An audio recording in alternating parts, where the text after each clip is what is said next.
전설의 도깨비꽃을 구하다. 안녕하세요. 만나서 반갑습니다. 이야기 천사입니다. 달빛이 가장 밝은 보름날 밤 온 산에 도깨비불이 춤을 추기 시작했습니다. 그 불빛을 따라간 청년이 발견한 것은 100년에 한 번 피어난다는 전설의 도깨비꽃. 이 꽃을 찾기 위해 목숨을 바친 이들의 이야기 지금 시작합니다. 병든 어머니와 도깨비꽃 전설을 듣는 청년 수남. 옛날 옛적 조선 땅 깊은 산골짜기 마을에 수남이라는 청년이 살고 있었습니다. 수남은 어릴 적 아버지를 여인 뒤 홀어머니와 단둘이 살았지요. 그런데 어느 해 겨울 어머니가 중병에 걸려 자리에 눕게 되었습니다.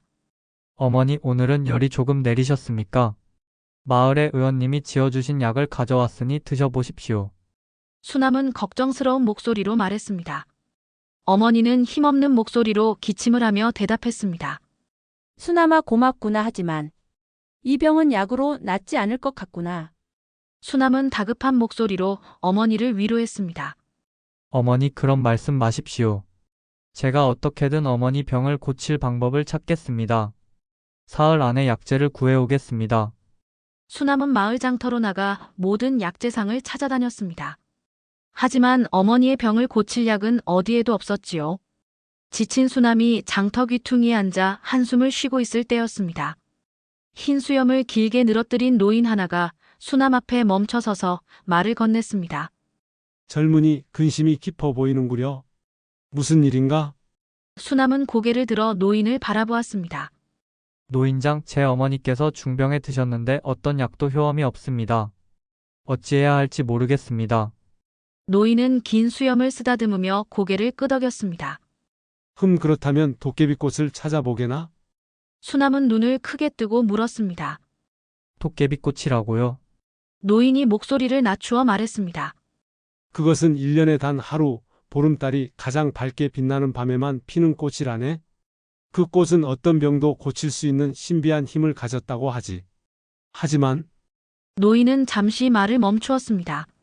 하지만 무엇입니까? 수남이 조급하게 물었습니다. 그 꽃은 도깨비 산에서만 피어나고 그곳에 가는 사람들 중 살아 돌아온 이가 없다고 하네. 도깨비들이 꽃을 지키고 있어 인간의 접근을 허락하지 않는다네. 수남의 눈에 결연한 빛이 어렸습니다. 어디에 있습니까? 그 도깨비산이? 노인은 깊은 한숨을 내쉬었습니다. 저 동쪽 먼 산, 사면산 너머 깊은 골짜기에 있다네. 하지만 젊은이 목숨을 걸어야 하는 여정이라네. 정말 가겠는가? 수남은 주저없이 대답했습니다. 어머니를 위해서라면 목숨이라도 바치겠습니다. 고맙습니다, 노인장. 수남은 집으로 돌아와 여정을 준비했습니다. 그리고 어머니 곁에 앉아 조용히 말했습니다. 어머니, 며칠간 집을 비우게 됩니다. 제가 돌아올 때까지 조금만 더 버티십시오. 어머니는 힘없이 아들의 손을 잡았습니다. 수남아 무슨 일인지 모르겠지만 내가 위험한 일을 하려는 것 같구나. 제발 무모한 일은 하지 말거라. 수남은 미소를 지으며 대답했습니다. 걱정 마십시오. 반드시 좋은 소식을 가지고 돌아오겠습니다. 다음 날 새벽 수남은 이웃집 할머니에게 어머니를 부탁하고 사면산을 향해 길을 떠났습니다.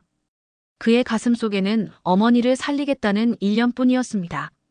노인의 말대로라면 다음 보름달은 사흘 후에 뜬다고 했습니다. 그때까지 도깨비산에 도착해야 했습니다. 보름달 아래 도깨비산으로 향하는 수남의 여정. 수남은 하루 종일 걸었습니다. 마을에서 사면산까지의 길은 험했고 발걸음은 무거웠습니다. 첫날 밤 그는 산자락의 작은 암자에서 하룻밤을 보냈습니다. 젊은이, 어디로 가는 길인가? 백발의 노승이 물었습니다. 스님, 사면산 넘어 도깨비산으로 가는 길입니다. 수남의 대답에 노승의 얼굴이 창백해졌습니다. 도깨비산이라고? 그곳은 가지 않는 것이 좋을 것이네. 수많은 젊은이들이 그곳에 갔다가 돌아오지 못했다네. 수남은 고개를 숙였습니다. 알고 있습니다. 하지만 제 어머니께서 위독하십니다. 도깨비꽃만이 어머니를 살릴 수 있다고 들었습니다. 노승은 잠시 침묵하다가 주머니에서 작은 염주를 꺼내 수남에게 건넸습니다. 이 염주를 가져가게 위험에 처했을 때 도움이 될 것이네. 수남은 감사히 염주를 받아 품에 넣었습니다. 이튿날 수남은 험준한 사면산을 넘기 시작했습니다. 날은 점점 어두워지고 산길은 더욱 험해졌습니다. 바위에 발이 걸려 넘어지기도 하고 가시덤불에 옷이 찢기기도 했습니다. 그러나 수남은 멈추지 않았습니다. 해가 서산에 기울 무렵 그는 사면산 정상에 도달했습니다. 정상에서 바라본 풍경은 장관이었습니다. 멀리 보이는 골짜기는 짙은 안개로 뒤덮여 있었고 그 너머로 기이한 형태의 산이 보였습니다. 그것이 바로 도깨비 산이었습니다. 수남은 마음을 다잡고 산을 내려가기 시작했습니다. 해가 완전히 지고 어둠이 내리자 길을 찾기가 더욱 어려워졌습니다. 그는 작은 동굴을 찾아 그날 밤을 보내기로 했습니다. 동굴 안에서 불을 피우고 옷을 말리던 중 수남은 기이한 소리를 들었습니다. 도와주세요. 희미한 여자의 목소리였습니다. 수남은 경계하며 동굴 입구로 나갔습니다. 그곳에는 한 젊은 여인이 서 있었습니다. 하얀 치마 저고리를 입은 여인은 창백한 얼굴로 수남을 바라보고 있었습니다. 누구십니까? 왜 이런 곳에 계십니까? 수남이 물었습니다. 저는 이 산에서 길을 잃었습니다. 불빛을 보고 찾아왔습니다.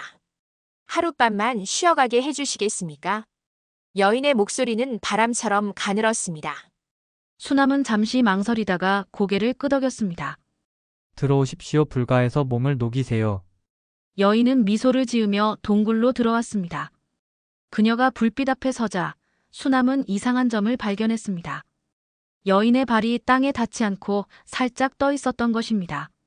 수남은 가슴이 쿵쾅거렸지만 침착함을 유지했습니다. 그는 노승에게 받은 염주를 조용히 꺼내 손에 쥐었습니다. 어디서 오셨습니까? 수남이 물었습니다. 여인은 대답 대신 미소만 지었습니다.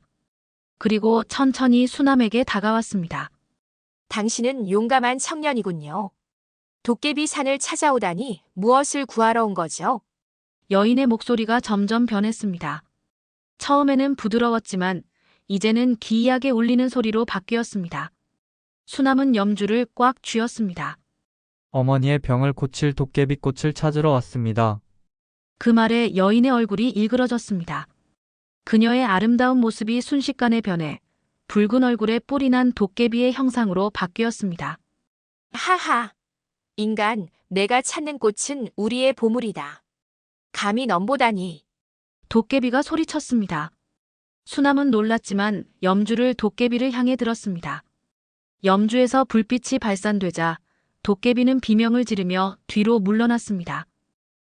이것이 부처의 가오가 깃든 염주. 도깨비는 두려움에 떨며 동굴 밖으로 달아났습니다. 수남은 안도의 한숨을 내쉬며 염주에 감사했습니다. 그날 밤 그는 경계를 늦추지 않고 잠들지 않았습니다. 도깨비들과의 만남과 시험. 셋째 날 새벽 수남은 동굴을 나와 도깨비 산을 향해 발걸음을 재촉했습니다. 안개가 자욱한 골짜기를 지나 그는 마침내 도깨비 산 기슭에 도착했습니다.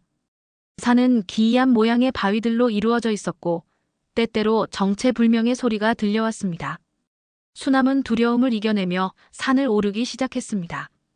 오늘이 보름날이다. 반드시 도깨비꽃을 찾아야 해. 해가 중천에 이를 무렵 그는 산 중턱에 이르렀습니다. 그곳에는 넓은 평지가 있었고 평지 중앙에 커다란 바위가 서 있었습니다. 바위 앞에는 흰 수염의 노인이 앉아 있었습니다. 수남은 조심스럽게 다가갔습니다. 노인장, 이 산에 사시는 분이십니까? 노인은 천천히 고개를 들었습니다. 그의 눈은 기이하게 빛났습니다. 인간이여, 무엇을 찾아 이곳에 왔느냐? 노인의 목소리는 산 전체에 울려 퍼졌습니다. 저는 도깨비꽃을 찾으러 왔습니다. 어머니의 병을 고칠 수 있다고 들었습니다. 수남이 대답했습니다. 노인은 웃음을 터뜨렸습니다. 그의 웃음소리는 천둥처럼 울렸습니다. 용감하구나. 그러나 도깨비꽃을 얻기 위해서는 3가지 시험을 통과해야 한다. 내가 통과한다면 꽃을 얻을 자격이 있을 것이다. 수남은 결연한 표정으로 대답했습니다. 어떤 시험이든 받겠습니다. 노인이 손을 흔들자 갑자기 하늘이 어두워지고 폭풍우가 몰아쳤습니다. 첫 번째 시험이다. 이 폭풍 속에서 살아남아라. 노인은 순식간에 사라졌고 수남은 거센 비바람 속에 홀로 남겨졌습니다. 벼락이 내리치고 바람은 사나워졌습니다. 수남은 바위 뒤에 몸을 숨기고 폭풍을 견뎠습니다. 저승사자가 데리러 온 것 같은 공포의 시간이 지나고 마침내 폭풍이 그쳤습니다. 노인이 다시 나타났습니다. 잘했다. 두 번째 시험이다.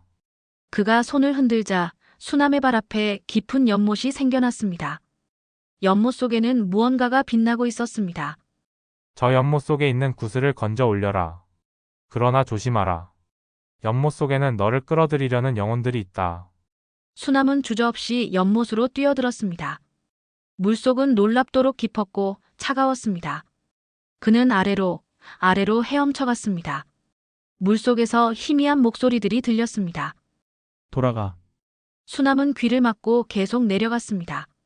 마침내 그는 바닥에 빛나는 푸른 구슬을 발견했습니다. 그가 구슬을 손에 쥐는 순간 물속에서 창백한 손들이 그의 발목을 붙잡았습니다. 수남은 필사적으로 발버둥쳤고 노승의 염주를 꺼내들자 손들이 물러갔습니다. 그는 마지막 힘을 다해 수면으로 올라왔습니다. 훌륭하다. 노인이 말했습니다. 이제 마지막 시험이다. 수남이 연못에서 나오자 노인은 손을 흔들어 그의 몸을 말려주었습니다. 세 번째 시험은 선택의 시험이다. 노인은 두 개의 문을 보여주었습니다. 한 문은 도깨비꽃으로 이어진다. 다른 문은 엄청난 보물로 이어진다. 단 하나만 선택할 수 있다. 수남 앞에 두 개의 문이 나타났습니다. 하나는 화려한 황금빛 문이었고 다른 하나는 소박한 나무 문이었습니다. 수남은 잠시 생각했습니다. 그리고 나무 문을 선택했습니다. 왜 이 문을 선택했지? 노인이 물었습니다. 화려함보다는 소박함이 진실에 가깝다고 생각했습니다. 저는 보물이 아닌 어머니를 살릴 꽃을 찾으러 왔습니다. 수남의 대답에 노인은 미소를 지었습니다. 그의 모습이 변하기 시작했고 곧 위험 있는 도깨비 대장의 모습으로 바뀌었습니다. 수남아, 너는 모든 시험을 통과했다. 자격이 있음을 증명했다. 도깨비 대장이 말했습니다. 이제 보름달이 떠오를 시간이 다가왔다. 나를 따라오거라. 수남은 도깨비 대장을 따라 나무문 너머로 들어갔습니다. 그들이 간 곳은 아름다운 정원이었습니다. 정원 중앙에는 작은 연못이 있었고 그 주위로 수많은 도깨비들이 모여 있었습니다. 해가 지고 어둠이 내리면서 하늘에는 보름달이 떠올랐습니다. 달빛이 연못에 닿는 순간 기적이 일어났습니다. 연못 가운데서 푸른빛을 내는 꽃봉오리가 솟아올랐습니다. 꽃봉오리는 천천히 피어나기 시작했고 마침내 7개의 꽃잎을 가진 아름다운 꽃이 되었습니다.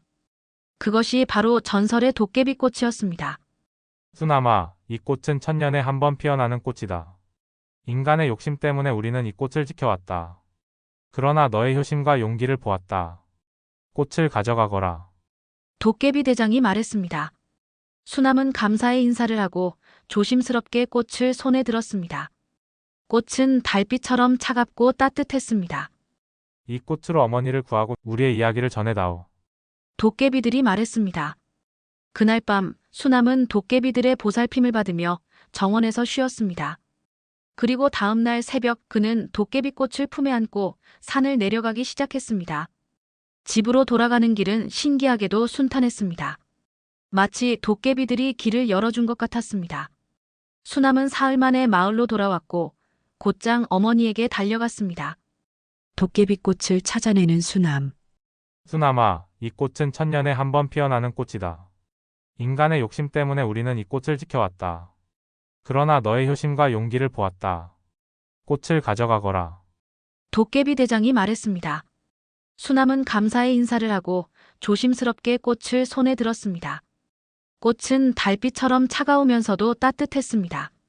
하지만 명심해라. 이 꽃은 단 하루만 그 효력을 발휘한다. 내일 해가 질 때까지만 약효가 있을 것이다. 그리고 꽃을 사용하고 나면 꽃잎 하나가 사라질 것이다. 7개의 꽃잎은 7번의 기회. 그 이상은 없다. 도깨비 대장의 말에 수남은 고개를 숙였습니다. 이해합니다. 제 어머니를 살리는 데만 사용하겠습니다. 그때 한 늙은 도깨비가 앞으로 나왔습니다. 인간 세상에는 욕심과 탐욕이 가득하다. 이 꽃의 능력을 알게 되면 모두가 탐낼 것이다. 조심하거라. 수남은 도깨비들의 경고를 마음에 새기며 꽃을 소중히 품에 안았습니다. 도깨비 어르신들, 저를 시험해 주시고 이런 귀한 선물을 주셔서 감사합니다. 약속드립니다. 이 꽃은 오직 제 어머니를 위해서만 사용하겠습니다. 도깨비들은 모두 고개를 끄덕였고 도깨비 대장이 앞으로 나와 수남의 이마에 손을 얹었습니다. 수남아, 내 마음의 순수함이 우리를 감동시켰다. 1000년 동안 많은 인간들이 이 꽃을 찾아왔지만 모두 욕심과 탐욕 때문에 실패했다. 너는 달랐다. 진정한 효심과 용기를 보여주었다. 그날 밤 수남은 도깨비들의 보살핌을 받으며 정원에서 쉬었습니다. 도깨비들은 그를 위해 잔치를 벌였고 신비로운 춤과 노래로 밤을 수놓았습니다. 수남은 이런 환대에 감사하며 도깨비들과 이야기를 나누었습니다. 인간 세상에서는 도깨비를 두려워하고 피합니다. 하지만 실제로 만나보니 여러분은 정이 많고 의리가 있는 분들이군요. 한 어린 도깨비가 물었습니다. 인간 세상은 어떤가요? 재미있나요? 수남은 웃으며 대답했습니다. 인간 세상도 좋고 나쁜 사람들이 모두 있단다.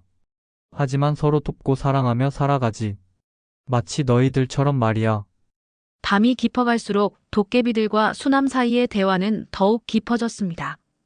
도깨비들은 수백 년 동안 보고 들은 신비로운 이야기들을 들려주었고 수남은 인간 세상의 변화와 발전에 대해 이야기했습니다. 새벽이 가까워올 무렵 도깨비 대장이 수남에게 작은 주머니를 건넸습니다. 이 안에 도깨비 산의 흙이 있다. 위험에 처했을 때 이 흙을 뿌리면 우리가 도움을 줄 것이다. 동이 틀 무렵 수남은 도깨비꽃을 조심스럽게 품에 안고 산을 내려가기 시작했습니다. 집으로 돌아가는 길은 신기하게도 순탄했습니다. 마치 도깨비들이 길을 열어준 것 같았습니다. 산을 내려와 마을로 향하는 길목에서 수남은 문득 뒤를 돌아보았습니다. 멀리 도깨비 산이 웅장하게 서 있었고 산 정상에는 여전히 옅은 안개가 감싸고 있었습니다. 꼭 다시 찾아오겠습니다. 수남은 마음속으로 약속했습니다. 그리고 어머니를 구하기 위해 발걸음을 재촉했습니다. 예상치 못한 결말과 깨달음. 수남은 사흘 만에 마을로 돌아왔습니다. 그의 옷은 여행길에서 낡고 해졌지만 품에 안은 도깨비꽃은 여전히 신비로운 빛을 발하고 있었습니다. 마을 입구에 들어서자마자 그는 곧장 집으로 달려갔습니다. 어머니, 수남은 문을 열고 방으로 뛰어들었습니다. 어머니는 여전히 병상에 누워 있었고 이웃집 할머니가 곁을 지키고 있었습니다. 수남아 돌아왔구나. 어디 갔다 왔니? 너무 걱정했단다. 할머니가 반가움에 말했습니다. 수남은 어머니 곁으로 달려가 무릎을 꿇었습니다. 어머니의 얼굴은 더욱 창백해져 있었고 숨소리는 가늘었습니다. 어머님, 제가 돌아왔습니다. 어머님을 고칠 약을 가져왔습니다. 수남은 품에서 도깨비꽃을 꺼냈습니다. 방 안에 신비로운 빛이 퍼졌고 꽃에서는 은은한 향기가 퍼져나갔습니다.